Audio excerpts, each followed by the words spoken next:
These projects were announced with confidence, applause, and billions of dollars behind them. Politicians promised progress. Engineers promised miracles.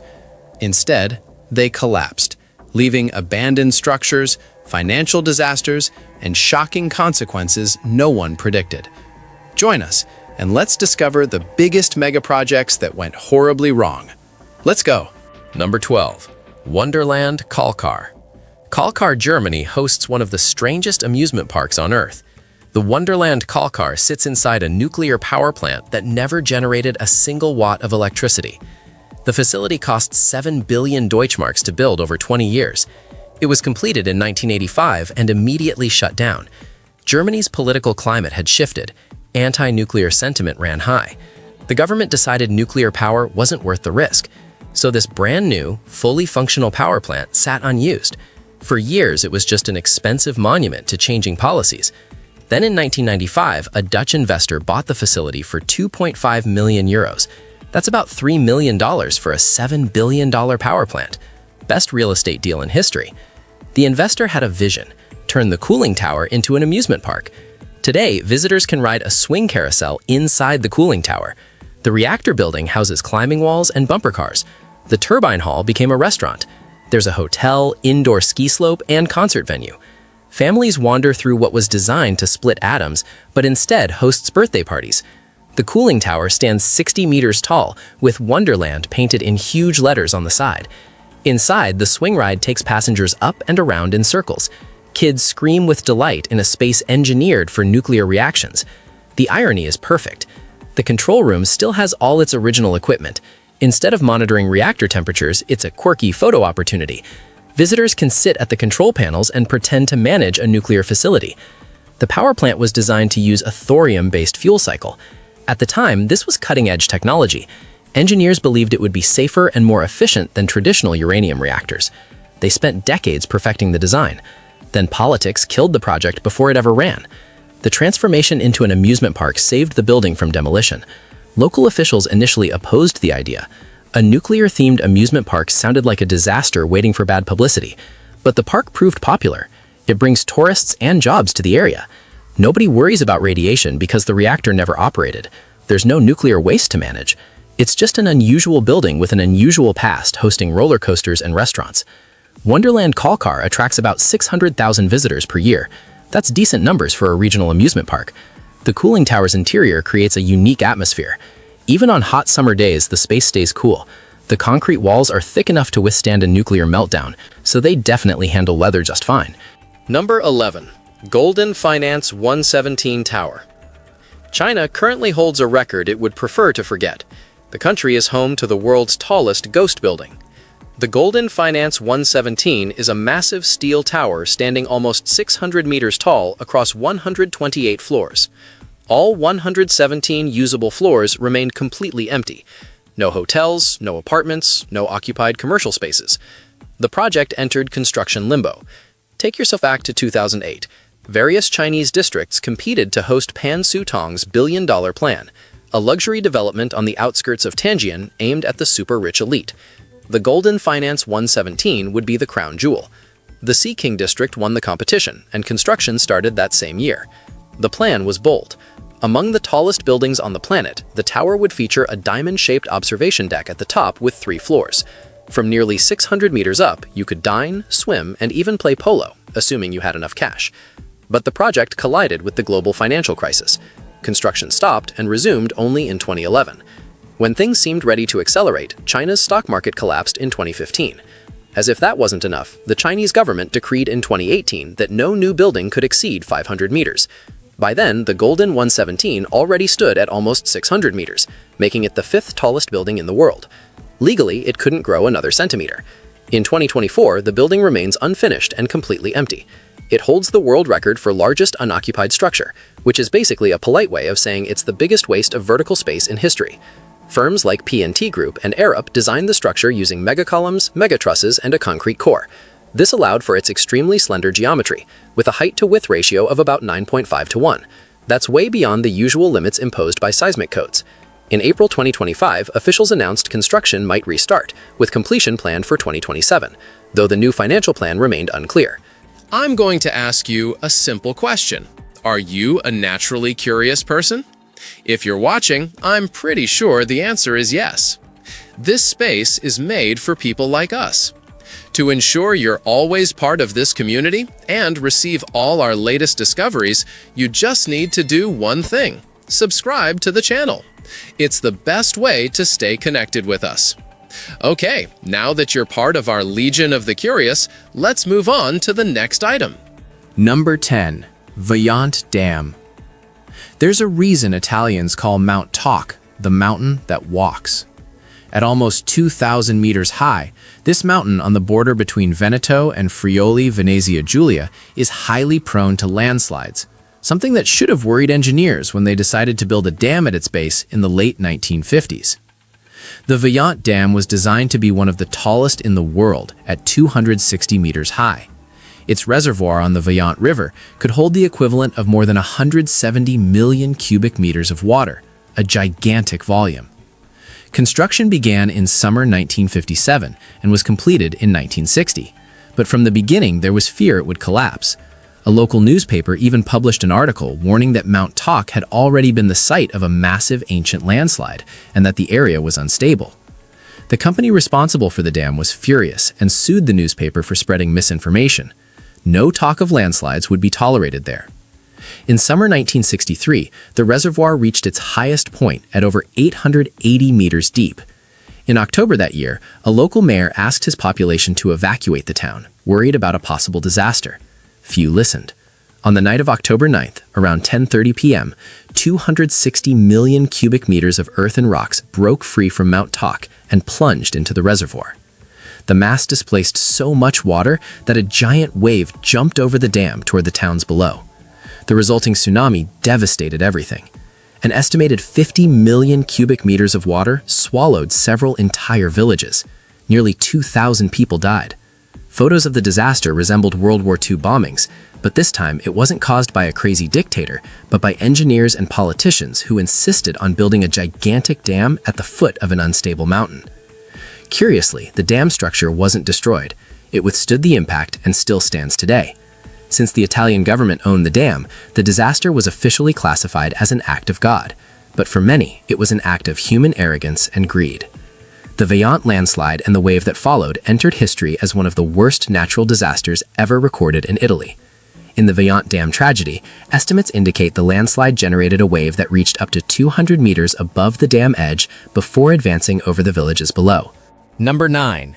Gaoping Bridge, Taiwan. Yuli Township is a small community in southeastern Taiwan with about 22,000 residents distributed among 15 villages. Most live on the east side of the Shugaluan River, a narrow watercourse between the coastal and central mountains. To access Highway 9, which connects most of the country, residents rely on 3 bridges. One of them was the Gaoping Bridge, about 600 meters long, the most central and busiest. Without it, drivers needed to travel about 6 kilometers south or 13 north to reach the next crossing. But on September 19, 2022, those 2 alternatives became the only options. A strong 6.8 magnitude earthquake shook eastern Taiwan just hours after a 6.4 tremor. In total, 17 earthquakes were recorded in less than 2 days. The result? The Gaoping Bridge turned into a pile of concrete and twisted metal. Aerial drone images show pieces of the structure scattered across the now muddy riverbed. It looks like a zombie movie scene. Half a mile of bridge had completely collapsed. Curiously, the asphalt pavement was practically intact. This suggests the pillars supporting the bridge were the weak point. The pavement held, but the foundation gave way.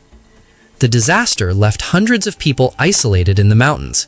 Fortunately, since the earthquake was preceded by warnings, the bridge was practically empty when it collapsed. 3 vehicles fell, but all occupants were rescued alive. It's still unknown how much the reconstruction will cost, or whether the bridge hid unidentified structural flaws, as occurred with the Kinzua Bridge in Pennsylvania. Either way, it was another example of nature's unpredictable force bringing megaprojects to their knees.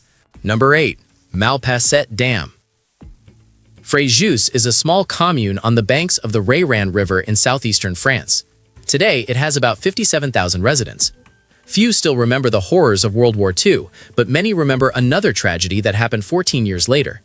In April 1952, construction began on an arched dam for drinking water supply and irrigation. Other structures were considered, but the arched model was by far the cheapest. The work was completed in 1954, and by 1959, the reservoir was full.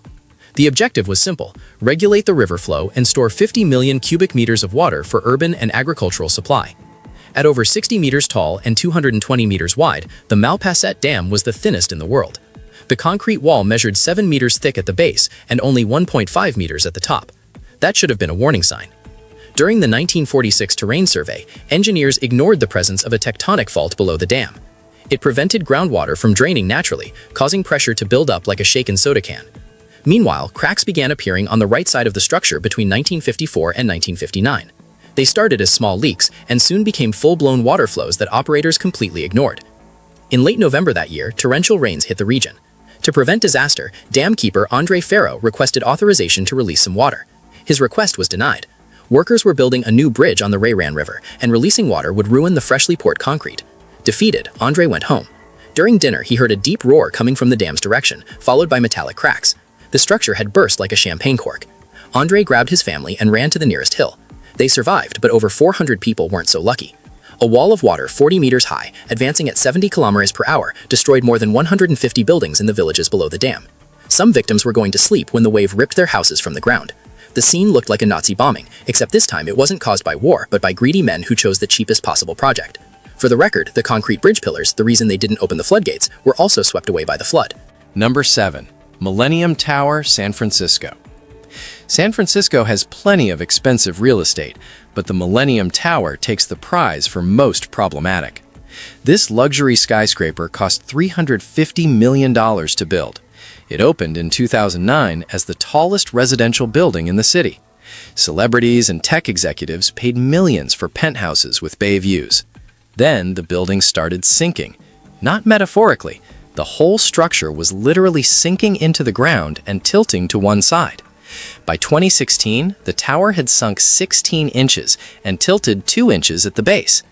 Engineers discovered it was sinking about 1 inch per year. Do the math and you realize the problem wasn't going away. Residents freaked out. Property values crashed. Lawsuits flew in every direction. The core issue was foundation design. The building sits on soft clay and sand near the waterfront. Instead of drilling support pillars down to bedrock 200 feet below, developers stopped at 80 feet. They used friction piles that relied on the surrounding soil for support. That might work for a shorter building, but the Millennium Tower is 58 stories tall and weighs 48,000 tons. The building was essentially resting on mud. As groundwater was pumped out for nearby construction projects, the soil compressed. The tower started sinking unevenly, causing the tilt. Cracks appeared in the basement. The building shifted enough that the glass facade began to separate from the frame in places. Inside units, floors became noticeably uneven. Doors wouldn't close properly. Some residents reported feeling dizzy from the tilt. Engineers proposed a fix: drill 52 new piles down to bedrock and attach them to the existing foundation. Cost estimate: $100 million. Work began in 2021. Almost immediately, the building started sinking faster. The new construction disturbed the soil and made things worse. The tower sank another 3 inches in just a few months. Engineers stopped work and went back to the drawing board. As of 2024, the Millennium Tower had sunk 26 inches total and was tilting 22 inches at the roof level. That's enough that you could measure it with a level. Residents can literally see the tilt when looking at the San Francisco skyline. Meanwhile, lawsuits continue. The developer blames the city's transit authority for pumping out groundwater. The transit authority blames the developer for poor foundation design. Engineers blame everyone. Residents just want their multi-million-dollar apartments to stop sinking. The building isn't in danger of falling over tomorrow, but every year it sinks a bit more. At some point, the tilt will cause serious structural problems. The question isn't if something needs to be done, but whether anyone can fix it without making things worse. One resident paid $2.1 million for a penthouse in 2009. By 2021, similar units were selling for less than half that price. Number 6. VC Summer Nuclear Station. Forget the presidential wiretapping scandal, the Russia case, or any other scandal. This is the nuclear scandal, the story of how South Carolina basically burned $9 billion and still threw the bill on electricity consumers. It was 2008. The two main players, South Carolina Electric and Gas and the South Carolina Public Service Authority, known as Santee Cooper. The United States was in the middle of a nuclear renaissance. Between 2007 and 2009, 13 companies applied to build 31 new nuclear reactors. South Carolina didn't want to be left out. The VC Summer nuclear plant in Jenkinsville was already running. The plan was to expand it with 2 new reactors, budgeted at $9 billion. Construction would start in 2012, and the first reactor would be inaugurated in 2016. The work was the responsibility of Westinghouse Electric Company, owned by Japanese company Toshiba. But everything went wrong from the start. Manufacturing problems, redesigns, and labor shortages raised costs by over $1.2 billion. Worse yet, neither reactor produced even 1 watt of energy. By 2017, spending exceeded $25 billion. Documents revealed that South Carolina Electric and Gas and Santee Cooper knew the project was doomed halfway through construction, but continued withdrawing money from the population. Even so, Westinghouse ended up declaring bankruptcy, and everyone involved abandoned the project, leaving South Carolina's population with the bill. But how was this possible? A law passed in 2007 allowed electric companies to transfer construction risks directly to customers. In other words, energy rates went up to fund the work, even if it was never completed. Now South Carolina citizens are billions of dollars in the red and must continue paying the bill until 2039. Disastrous corporate management and lack of oversight made this nuclear scandal one of the biggest examples of wasted money in recent United States history. At the VC Summer nuclear plant, construction of 2 additional reactors, Units 2 and 3 of the AP1000 series, was canceled on July 31, 2017, after costs exceeded the budget and contracts were abandoned. Number 5. Forest City, Malaysia. Did you know there's a ghost city valued at $100 billion on the south tip of Malaysia? It was sold as a dream paradise for all humanity, but in practice it served as a secret offshore refuge for Chinese millionaires to hide money. Real estate costs near the shore in places like Hong Kong and Shanghai were sky high, and Forest City promised accessible luxury for those with serious money. For the average Malaysian citizen, the prices were unreachable. Many actually laughed when this paradise for the rich started failing miserably. In 2016, China's largest developer, Country Garden, announced its ambitious plan: Build Forest City, a mega development worth $100 billion. The project was received with enthusiasm. Construction companies took out absurd loans to build the city, while Chinese buyers were ready to purchase everything. But at the last moment, the Chinese government, led by Xi Jinping, implemented strict foreign exchange controls. A new spending limit of $50,000 was imposed for foreign investments. Translation, it was illegal to buy real estate outside China costing more than that amount. The average apartment in Forest City cost $1 million. Result, buyers fled in droves. The dream became a nightmare. Despite accumulating over 200 billion reals in debts, Country Garden remained optimistic, saying there was still hope. But by 2023, only 15% of the city had been built, and only 1% was occupied. One resident told the British broadcaster that the place is creepy. There's nothing to do here. There's a mall, but all the stores are closed.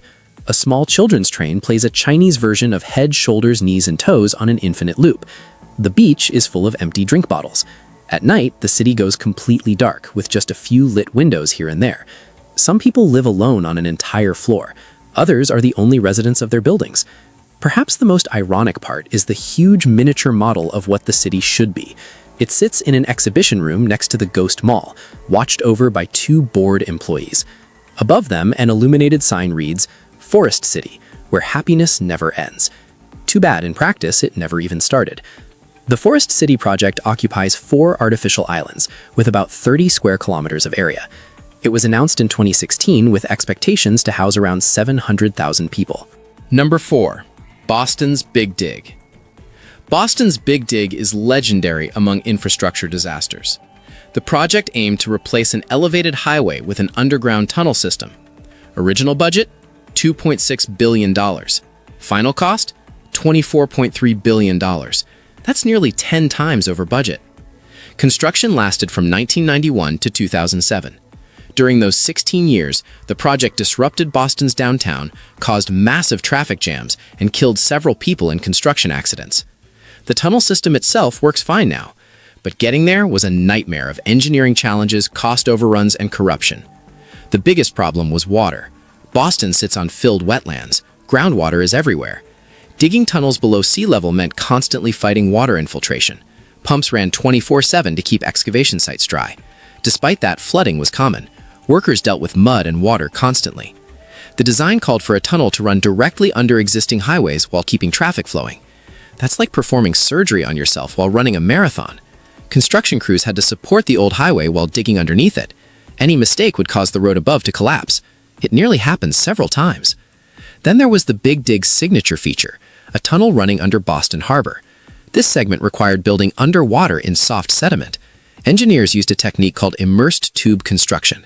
They built tunnel sections on land, floated them into position, then sank them into a pre-dug trench on the harbor floor. Each section weighed thousands of tons. Positioning them accurately within inches required precise calculations and calm weather. One storm during installation could ruin months of work. The project suffered from cost overruns almost immediately. Initial estimates assumed everything would go smoothly. Nothing went smoothly. Unexpected soil conditions required design changes, environmental regulations demanded expensive mitigation measures, labor disputes shut down construction for weeks, subcontractors went bankrupt, replacement contractors charged more. Meanwhile, Boston drivers suffered through years of detours and delays. The Big Dig tore up downtown streets. Traffic was permanently snarled. Businesses near construction zones lost customers. Some went bankrupt. The city's economy took a hit just so the tunnel could be built. After completion, problems continued. In 2006, ceiling panels in one tunnel section fell and crushed a car, killing the passenger. Investigation revealed shoddy construction and inadequate oversight. The glue holding ceiling panels had failed. More panels were in danger of falling. The entire tunnel had to be inspected and repaired. That cost another $100 million. Then came the leaks. The tunnels were supposed to be watertight. They weren't. Water seeps through joints and cracks constantly. Some sections have thousands of leaks. Pumps remove 30 million gallons of water per year from the tunnel system. That water corrodes concrete and damages infrastructure. Repairs are ongoing and expensive. Despite all the problems, the Big Dig did accomplish its main goals. The ugly elevated highway was removed. Downtown Boston got new parks and open space. Traffic flows better than before. But the cost in time, money, and lives was enormous. The project became a case study in how not to manage major infrastructure. Every mistake possible was made at least once. Many were made repeatedly. Number 3. The Kinzua Bridge. Picture a massive iron structure standing 92 meters tall in rural Pennsylvania. This was the Kinzua Bridge, built in 1882 by railroad president Tom Kane to transport oil and lumber across a 26-meter creek. Kane faced a choice: construct a bridge or add 13 kilometers of expensive track around the obstacle. He picked the cheaper option, and engineers delivered something spectacular: 20 A-shaped towers supporting a deck nearly 300 feet above the ground. People called it the 8th wonder of the world, ranking it alongside King Kong and Niagara Falls. By 1900, heavier trains demanded a stronger structure. Workers dismantled the original and rebuilt it entirely in steel. This version lasted 59 years until Pennsylvania bought it in 1963 to become the centerpiece of a new state park. Restoration plans started in 2002. The bridge wouldn't carry trains anymore, but visitors could walk across and snap photos. Then came July 21, 2003. Construction crews were finishing their shift when a tornado touched down. Winds exceeding 150 kilometers per hour ripped through the valley. The storm attacked the corroded iron anchor bolts connecting the bridge to its concrete foundations. Towers 10 and 11 collapsed first. Towers 12, 13, and 14 followed seconds later. The historic structure became a pile of twisted metal scattered across the valley floor. Engineers in the 1880s never considered major wind forces in their calculations. They probably never imagined a tornado hitting the structure directly. During the 2000s renovation, officials debated replacing the old iron bolts with much stronger steel versions. For some reason, they kept the iron. That decision proved fatal. After the collapse, Pennsylvania chose not to rebuild. Instead, officials preserved the ruins as a monument to nature's raw power. They constructed a glass walkway costing over $4 million that extends over Kinzua Valley. Visitors now walk to where the bridge fell and look down at treetops more than 60 meters below. The original bridge took only 94 days to complete in 1882. A crew of 40 workers used rapid construction techniques without traditional scaffolding. Railway workers from that era noted that strong winds could shake the bridge so violently that train traffic had to stop until conditions calmed. Number 2. Evergrande Guangzhou Football Stadium. Just because you can dream of something doesn't mean you can build it. The failed Evergrande Football Stadium in Guangzhou is proof of that. It would be the world's largest football stadium, with a lotus flower design inspired by the city's nickname. It would be visible from far away and have capacity for 100,000 fans. Ambitious, expensive, and doomed to failure from the start. Work began in April 2020 with an estimated cost of $1.7 billion. The coronavirus pandemic complicated everything, especially with the strict lockdowns imposed by the Chinese government. Even so, Evergrande, which was China's second largest real estate developer, pushed forward with the project. At the time, the company was valued as the most valuable in the real estate sector worldwide. But everything crumbled. Today, Evergrande is known as the most indebted company on the planet. In 2023, it filed for bankruptcy in the United States. The following year, it was officially dissolved by court order. Still in 2021, the Chinese government confiscated the unfinished stadium and transferred it to a state-owned company. The project was definitively cancelled in 2022. The reason? A disastrous year for the Chinese real estate sector. Companies like Evergrande invested too much in mega-projects and accumulated unpayable debts. Evergrande alone owed over $300 billion to banks, suppliers, and international investors. This caused a widespread real estate crisis in the country. Today, the Lotus Flower Stadium is less than half complete. It looks like someone ripped out a finished stadium from the ground, leaving only the foundation. Imagine leftover food stuck in a baking pan without oil. Except in this case, the leftovers cost over 9 billion reals. The Evergrande Guangzhou Football Stadium project occupies about 150,000 square meters, with planned capacity for 100,000 spectators, and estimated cost of 12 billion yuan. Number 1. Yujiapu Financial District.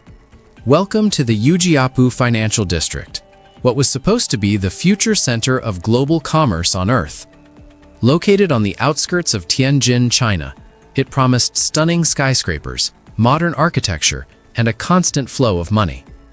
The idea was to leave Paris, London, and even New York behind.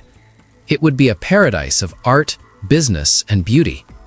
Today, it's a ghost city.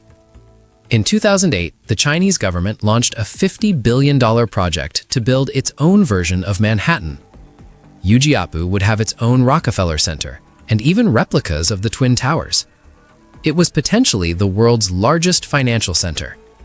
In practice, it ended up looking more like an abandoned block construction set. The city is about 190 kilometers from Beijing.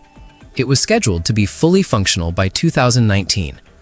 The plan included over 15 million square meters of offices and a financial area larger than Manhattan's.